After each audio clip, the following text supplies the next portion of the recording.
I think it's about time I appreciate and thank my boyfriend. He's been with me for years, he never left, my best friend. My advisor, the main reason why I look so happy and confident when I stand. My king. Though niggas chase after me, he still trusts me, he knows they don't stand a chance. The love and respect I get from you, how you never rush to take off my pants. How you say you love me whenever you get the chance. How you hold my hands when we dance. I swear I didn't see it then, but now I'm older and I can tell that I'm blessed.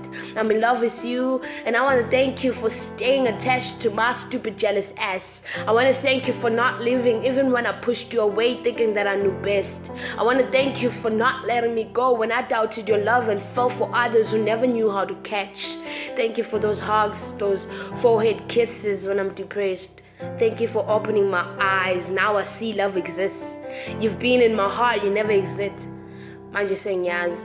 Manje sengiyazi wena odalelwe mina senginalo ulwazi sengasenza nesithembiso sokuthi soze ngikekele phansi phela sengiyalibona lo thando luvutha amalanga inhliziyo yami igcwele izinhlanzi uthando lukhona ngiyakuthanda ithemba nalo ligcwele ngiyakuthemba nemfudumali ikhona inhliziyo yami nomzimba wami ezandleni zakho kufudumele igama lakho lingilethela injabulo uma ngidumele ngizobambelela kuwe kumnyama kubovu ngeke ngihluleke ngiyazi umoya wami ngeke uphuleke uthatha izicubu zenhliziyo yami wayiphesha unginikile uthanda ugcinanga ngokungitshela ngiyabonga babazi ngiyabonga ukuthi awungilahlanga ngiyakuthanda mamazi